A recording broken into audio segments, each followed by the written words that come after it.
Welcome, everybody, back to an episode of Top Rope Talk, the hottest pro wrestling show on the internets. Represented, brought to you in part by Sideline Sports. First of all, shout out to some of the guys at the Good Network, JB Ellis, John Shear, Dave DeRocher. Shout out, especially with this hat, Kelly Strong, baby. You see it. Let's see, my guys, JT, James Tatum, JJ Jenkins, Tyler Ingram, Dom DeRubis, Gauntlet Crew always live. We took a small break last week.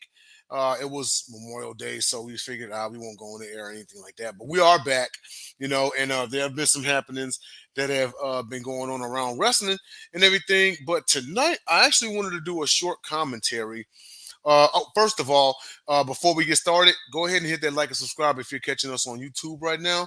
Facebook, go ahead and hit that follow button.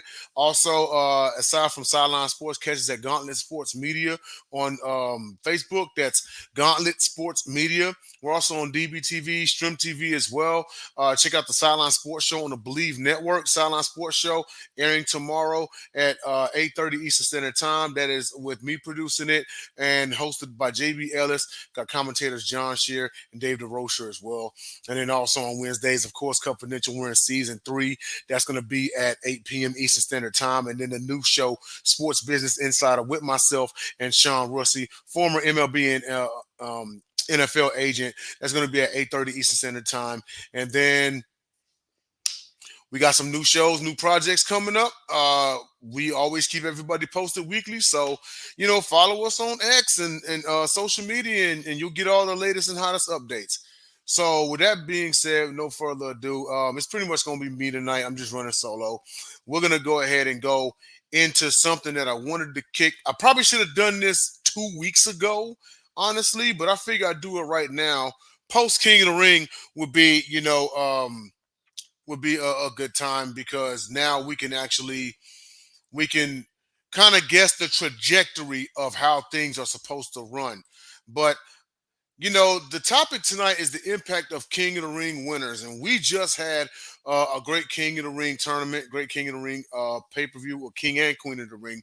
My apologies to everybody out there, to all my female wrestling fans.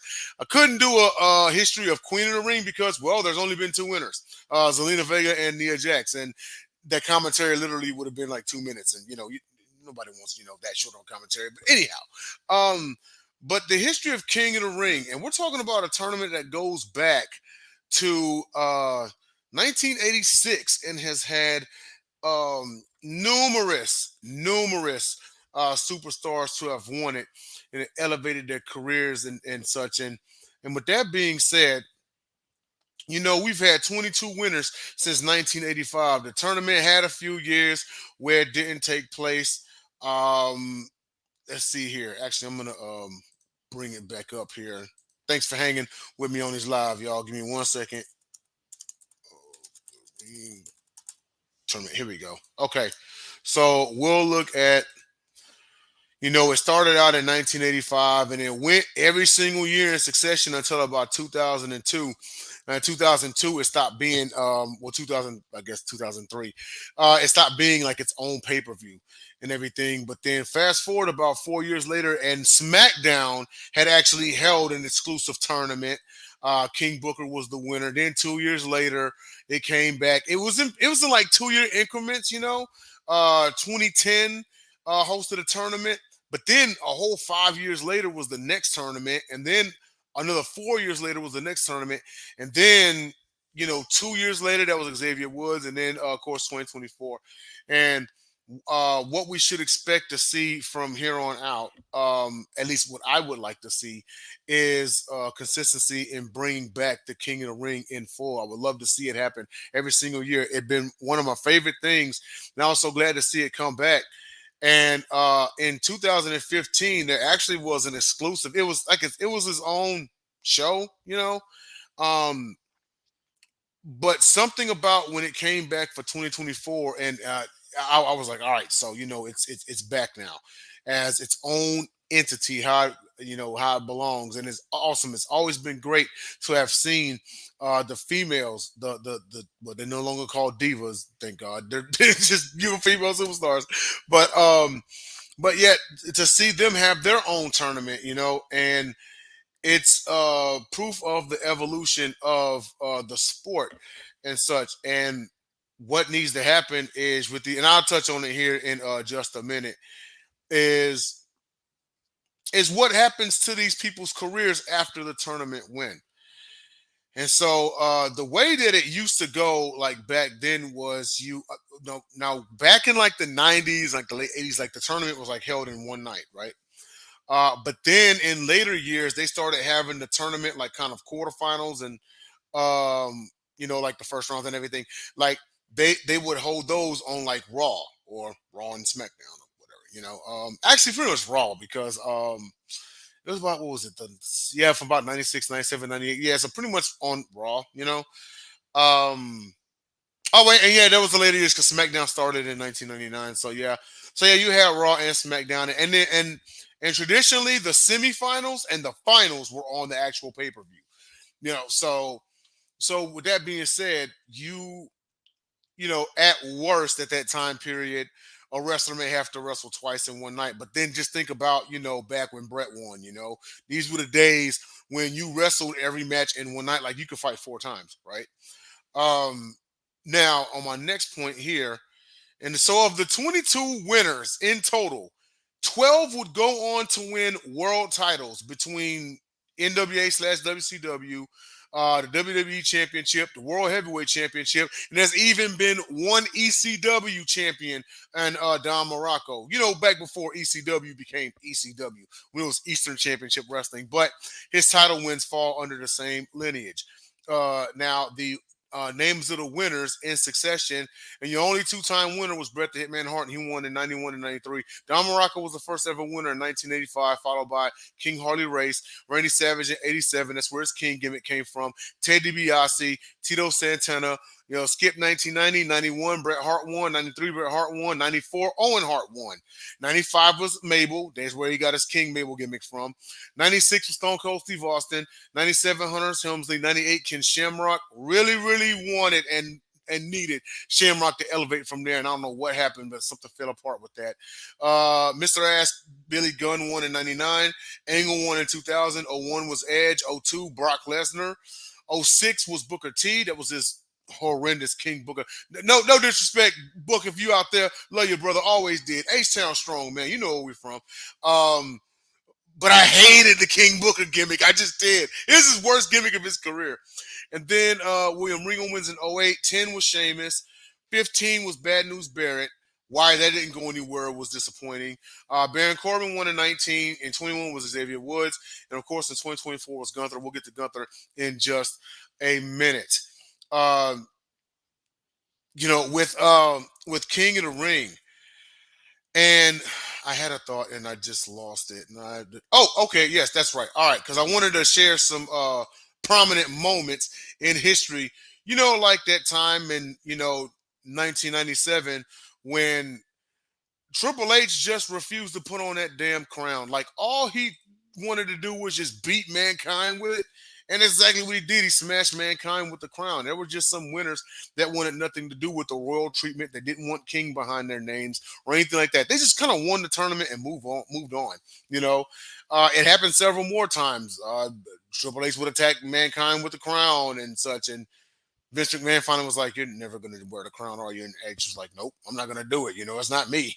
But he was one of the ones that just kind of, won a tournament and just kind of went about his business. And there was another prominent moment where this guy right here. Now, let me just let everybody in on a little something here, okay? And that is, as far as the beginning, the official beginning of the Attitude Era. Follow me on this one. The exact moment is debated. Now, some publications will tell you that with this man, and not this tournament win, but with this man right here, Triple H, in October of 1997, with the official coronation, no pun intended, of the group D Generation X with the late great China, HBK, and Triple H. Me personally, I think the Attitude Era started with this moment right here, with Austin 316 speech, because this right here, that was the incorporation of, okay, we now have wrestlers who have attitudes. And this was the time period where it was going from, the status quo. You know how we grew up, some of us. No offense to all you new school fans, but this is a bit of a history lesson here, okay? We'll take you to a time through time machine. All right. A lot of us grew up where you cheered the good guy, you booed the bad guy. Okay? Plain and simple. Way back when. Guy in the red and yellow tights, cheered him. Big bad burly guy in the black tights. You booed him. You know, guy in the pink and black tights, you cheered him. Guy in the who was one of his rivals? Oh, the other guy in the pink and black tights with the blonde hair, you booed him. You know, but somewhere along the lines, the good guy started, the vanilla babyface good guy started getting booed out of the building, and the bad guy, or as I like to call the anti-hero, started getting cheered. You can look also no further than WrestleMania 13 in 1997. And in my opinion, that was the official the official face-ish turn of Stone Cold Steve Austin, and undoubtedly the heel turn of Bret the Hitman Hart. Even though going into the match, Hart was a face and Austin was a heel. Even though Bret started becoming a whiny, as some people would say, me personally, I think that's the best Bret Hart ever was in 1997. And I would tell the man that himself. And I know that he actually differs from that gimmick because he didn't like the whole anti-American thing. He holds dual citizenship. But it was Hart in a different light. And it just showed me that he could play a bad guy, as well as he can play a good guy. But moving on. Now, what it's supposed to do for the winner, it is supposed to elevate them. If I'm not mistaken, I believe 2002 King of the Ring was the first one where the incentive was the winner got a world title shot. So then rookie Brock Lesnar wins the tournament, and he was maybe 6 weeks old in the film. I'm just kidding. Literally, he was only like months old, right? Goes in there, he's just this big monster. Nobody looking like that big, that fast, demolishing everyone, right? Wins King of the Ring, and I mean, he just cruises through the tournament. Probably the easiest tournament win I'd probably ever seen. And he gets the WWE title match against then WWE champion The Rock at SummerSlam, and he wins to become the youngest ever champion. See, with King of the Ring, it's supposed to do that. It's supposed to elevate one's career. It's supposed to send them to that next level. Now, looking at some of these winners, and I'm disappointed at how come it never did anything. Like Ted DiBiase, would have loved to have seen him with a world title, or at least an Intercontinental title run. Mabel, it was good for him. Did it really do anything? Not really. Owen still went on to become a superstar and an absolute legend. Would I love to see him win a world title? Absolutely. Do I think if he were still alive, would he have become world champion? Abso-freaking-lutely. Ken Shamrock, don't know what happened. He had everything ring-wise. I guess on the microphone, he just wasn't that good. Billy Gunn, should he have been world champion? Maybe, maybe not. I'll let you debate that. Angle, Edge, Lesnar, Booker T. I mean, I have the list right here of ones who did go on to be world champion. Savage, Bret Hart, Austin, Triple H, Angle, Edge, Lesnar, Booker T, Sheamus, Harley Race, Morocco, Savage. So that is a little over, half of the winners. So about a 50, I don't have the math off the top of my head, probably a 52% rate. Let's just say 52%, right? You go on to, become world champion. Again, this is what it's supposed to do for your career. This is what it's supposed to do for your legacy.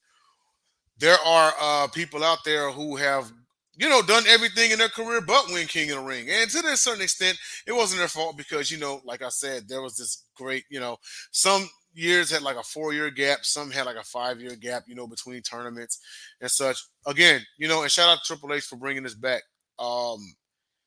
It's really awesome that has brought this back and he has, let people know that, man, I done went all this time and I forgot the background music. My bad. Hold on one second, y'all. We're almost at the end anyway, but whatever. Go ahead. I want to play this. No, just hit the play button. Where's the play button? 1 second. Oh, there we go. All right, cool. That being said,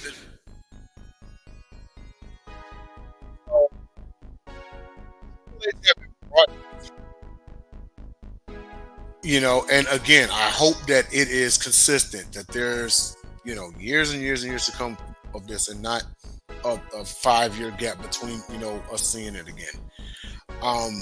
He's been bringing a lot of things back, and not just the King of the Ring.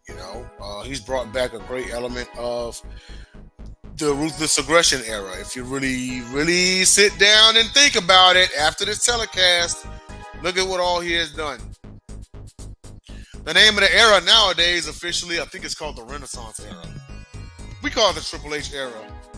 Oh, that's right. Stephanie McMahon calls it the Paul Levesque era. But whatever you want to call it, I mean, something like this and everything that he has done is very much appreciative. Coming from, a guy who won King of the Ring himself. But lastly, what I want to touch on is this man right here and his win at the King of the Ring, which a lot of people probably could see coming. Him having lost the Intercontinental Championship and then rebound to win the King of the Ring tournament. He's going to receive a world title opportunity at SummerSlam. It's anybody's guess if he's actually going to win the title. I thought that he was going to win the Royal Rumble of 2025.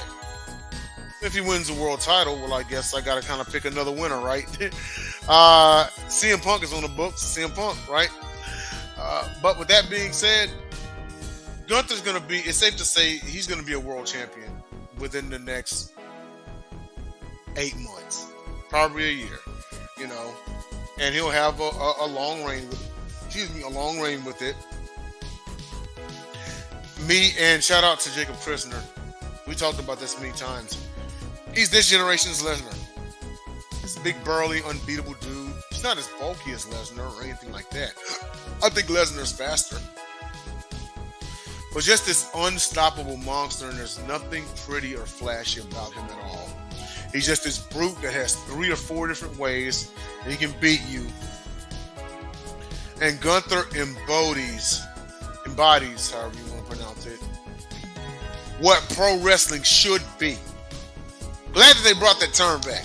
Pro wrestling. We all called it that, despite what the old man wants to call it, or wanted to call it. He's gone now, whatever. But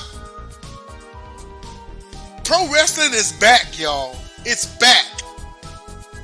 Even out in AEW, they're calling it what it's supposed to be, professional wrestling. Pro wrestling is back. Enough of this sports entertainment bullshit. All that. No, pro wrestling, professional wrestling is back. But like the final boss himself said, it is cool again. With that being said, I'm going to go ahead and take off now. It was supposed to be short. It went the regular length of how a show would go. But thank you for hanging with me. Shout out to those of you all who tuned in on JB's Twitter, on Sideline Sports Twitter, and everything. Denzel Sniper 13 on Twitch. Y'all see it down there. Denzel Snipes 13 on YouTube. James Tatum 12 on YouTube as well. Tune in and check out the Gauntlet as well. Follow us on Sideline Sports on Twitter, YouTube, Facebook, Gauntlet Sports Media on Facebook as well. And you all hold it down out there. Get on ready for Monday Night Raw. NBA Finals coming on. They don't start till this weekend. NHL coming on. That don't start until later this week. Well, you pretty much got Raw tonight, all right? But thanks for tuning in. We'll see y'all next week. Next week we'll have some Raw recap, some SmackDown recap, maybe a little trivia question here. I'll have the wrestling professor here. I'll see if I can bring Tyler Ingram on if he ain't doing nothing, and we will see you all next week. Thank you all for watching Top Rope Talk.